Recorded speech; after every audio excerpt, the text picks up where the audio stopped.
ಈಗ ಜಾತಕ ತೋರಿಸಿ ಇಬ್ರಿಗೂ ಹೊಂದಾಣಿಕೆ ಆಗುತ್ತೆ ಅಂತೆಲ್ಲ ಹೇಳಿದ ಮೇಲೆ ಮದುವೆ ಆಗಿರ್ತಾರೆ.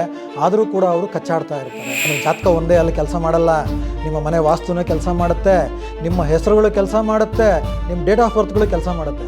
ಅಯ್ಯೋ ಗುರುಗಳೇ, ಇದ್ರ ಬಗ್ಗೆ ನಂಗೆ ಯಾರು ಹೇಳಿಲ್ಲ ಅಂದರೆ ನೀವು ಯಾರ ಹತ್ರ ಹೋಗಿರ್ತೀರೋ ಅವ್ರು ಅಷ್ಟೇ ಹೇಳೋಕ್ಕೆ ಸಾಧ್ಯ ಇರುತ್ತೆ.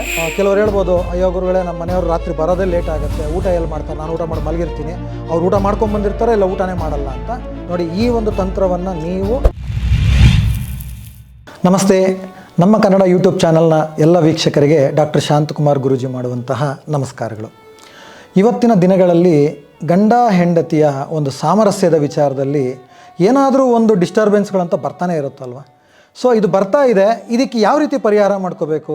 ಫಸ್ಟ್ ಆಫ್ ಆಲು ಇಲ್ಲಿ ಕ್ವಶನ್ ನಾನು ಇನ್ನೊಂದು ಏನು ಕೇಳ್ತೀನಿ ಅಂದರೆ, ಈಗ ಜಾತಕ ತೋರಿಸಿ ಇಬ್ರಿಗೂ ಹೊಂದಾಣಿಕೆ ಆಗುತ್ತೆ ಅಂತೆಲ್ಲ ಹೇಳಿದ ಮೇಲೆ ಮದುವೆ ಆಗಿರ್ತಾರೆ. ಆದರೂ ಕೂಡ ಅವರು ಕಚ್ಚಾಡ್ತಾ ಇರ್ತಾರೆ. ಈ ಕಚ್ಚಾಡ್ತಾ ಇರೋದಕ್ಕೆ ಹಲವಾರು ರೀತಿಯಾದಂಥ ಕಾರಣ ಇರುತ್ತೆ. ಬಿಡಿ, ಪಾಪ ನಿಮ್ಮದೇ ತಪ್ಪು ಅಂತ ಹೇಳೋಕ್ಕಾಗಲ್ಲ. ಯಾಕೆಂದರೆ ಜಾತಕ ಒಂದೇ ಅಲ್ಲಿ ಕೆಲಸ ಮಾಡಲ್ಲ, ನಿಮ್ಮ ಮನೆ ವಾಸ್ತುನೇ ಕೆಲಸ ಮಾಡುತ್ತೆ, ನಿಮ್ಮ ಹೆಸರುಗಳು ಕೆಲಸ ಮಾಡುತ್ತೆ, ನಿಮ್ಮ ಡೇಟ್ ಆಫ್ ಬರ್ತ್ಗಳು ಕೆಲಸ ಮಾಡುತ್ತೆ. ಅಯ್ಯೋ ಗುರುಗಳೇ, ಇದ್ರ ಬಗ್ಗೆ ನಂಗೆ ಯಾರು ಹೇಳಿಲ್ಲ ಅಂದರೆ ನೀವು ಯಾರ ಹತ್ರ ಹೋಗಿರ್ತೀರೋ ಅವ್ರು ಅಷ್ಟೇ ಹೇಳೋಕ್ಕೆ ಸಾಧ್ಯ ಇರುತ್ತೆ. ತೊಂದರೆ ಇಲ್ಲ, ಈಗ ಆಗಿದ್ದಾಗೋಗಿದೆ, ಮದುವೆ ಮಾಡ್ಕೊಂಡು ಆಗೋಯ್ತು. ಈಗ ನಾವು ಹೆಂಗಿರ್ಬೇಕು? ನಾವು ಕಚ್ಚಾಡೋದಕ್ಕಿಂತ ಹೊಂದಾಣಿಕೆಯಲ್ಲಿರಬೇಕಲ್ವಾ? ಸೊ ಇದಕ್ಕೊಂದು ಸರಳ ಸುಲಭ ಪರಿಹಾರನ ನಾನು ಇವಾಗ ನಿಮಗೆ ನಿಮ್ಮ ಮನೆಯಲ್ಲಿ ನೀವು ಮಾಡೋವಂಥದ್ದು ಕೊಡ್ತೀನಿ. ಓಕೆ, ಇದು ಯಾರು ಬೇಕಾದರೂ ಮಾಡ್ಬೋದು. ಕುಟುಂಬದಲ್ಲಿ ಸಾಮರಸ್ಯ ಇದ್ದಾಗ ಏನಾಗುತ್ತೆ, ನಾವು ಯಾರ ಹತ್ರನೇ ಮಾತಾಡ್ತಿದ್ರೆ ಮನೆಯಲ್ಲಿ ಒಬ್ರಿಗೊಬ್ರು ಅಂಡರ್ಸ್ಟ್ಯಾಂಡಿಂಗ್ ಆಗ್ತಾ ಇರುತ್ತೆ ಅಲ್ವಾ? ಸೊ ಈ ಒಂದು ರೆಮಿಡಿಯನ್ನು ಅಥವಾ ಈ ಒಂದು ತಂತ್ರವನ್ನು ನೀವು ಯಾವಾಗ ಮಾಡಬೇಕು, ಹೇಗೆ ಮಾಡಬೇಕು ಅನ್ನೋ ವಿಚಾರನ ಹೇಳ್ತೀನಿ. ನೋಡಿ, ಪ್ರತಿ ತಿಂಗಳಲ್ಲಿ ಒಂದು ಹುಣ್ಣಿಮೆ ಬರುತ್ತೆ, ಗೊತ್ತಲ್ಲ ನಿಮಗೆ? ಖಂಡಿತ 15 ದಿವಸಕ್ಕೊಂದ್ಸರಿ ಅಮಾವಾಸ್ಯೆ ಬರುತ್ತೆ, 15 ದಿವಸಕ್ಕೊಂದ್ಸರಿ ಹುಣ್ಣಿಮೆ ಬರುತ್ತೆ. ಈ ಹುಣ್ಣಿಮೆ ದಿವಸ ಈ ಒಂದು ತಂತ್ರ ಪರಿಹಾರವನ್ನು ನೀವು ಮಾಡಬೇಕಾಗತ್ತೆ.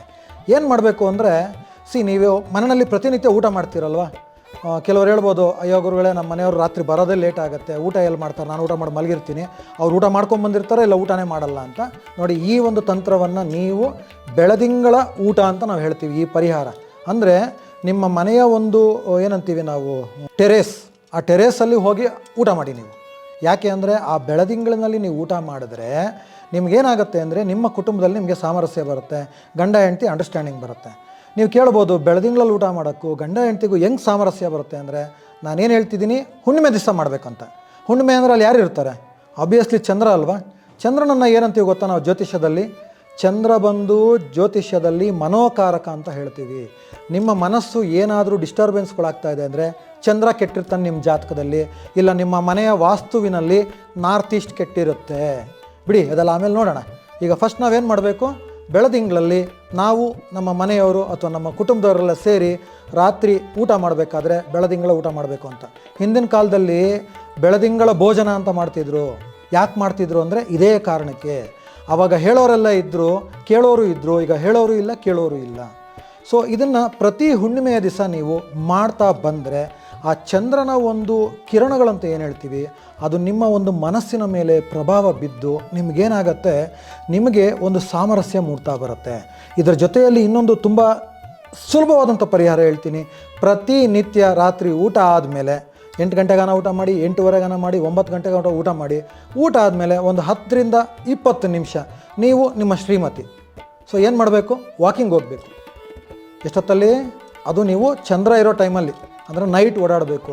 ಈ ಥರ ನೀವು ಮಾಡ್ತಾ ಬಂದಲ್ಲಿ ನೀವೇ ನೋಡಿ, ಒಂದು 21 ದಿವಸ ಆಗೋ ಅಷ್ಟೊತ್ತಿಗೆ ನಿಮ್ಮಲ್ಲಿ ಹೇಗೆ ಸಾಮರಸ್ಯ ಬರುತ್ತೆ, ನಿಮ್ಮಲ್ಲಿ ಹೇಗೆ ಒಂದು ಒಡನಾಟ ಇರುತ್ತೆ, ಮತ್ತು ನಿಮ್ಮ ಮನೆಯವರು ಹೇಳಿದ್ದನ್ನು ನೀವು ಹೇಗೆ ಕೇಳ್ತೀರಾ, ನೀವು ಹೇಳಿದ್ದು ನಿಮ್ಮ ಮನೆಯವರು ಹೇಗೆ ಕೇಳ್ತೀರಾ, ನಿಮಗೆ ಗೊತ್ತಾಗ್ತಾ ಹೋಗುತ್ತೆ. ನೋಡಿ, ಇದೆಲ್ಲ ಖರ್ಚಿಲ್ಲದೆ ಮಾಡೋ ಅಂಥದ್ದಲ್ವ? ಪ್ರಯತ್ನ ಮಾಡೋದ್ರಲ್ಲಿ ತಪ್ಪೇನಿದೆ, ಮಾಡ್ಬೋದಲ್ವ? ಇದನ್ನು ನಾನು ಮಾಡ್ತಾಯಿದ್ದೀನಿ, ನೀವು ಮಾಡಿ, ನಿಮಗೂ ಒಳ್ಳೆಯದಾಗತ್ತೆ. ಮುಂದಿನ ಸಂಚಿಕೆಯಲ್ಲಿ ಇನ್ನೂ ಹೆಚ್ಚಿನ ವಿಚಾರಗಳ ಬಗ್ಗೆ ನಾವು ಚರ್ಚೆ ಮಾಡೋಣ. ನಮಸ್ತೆ.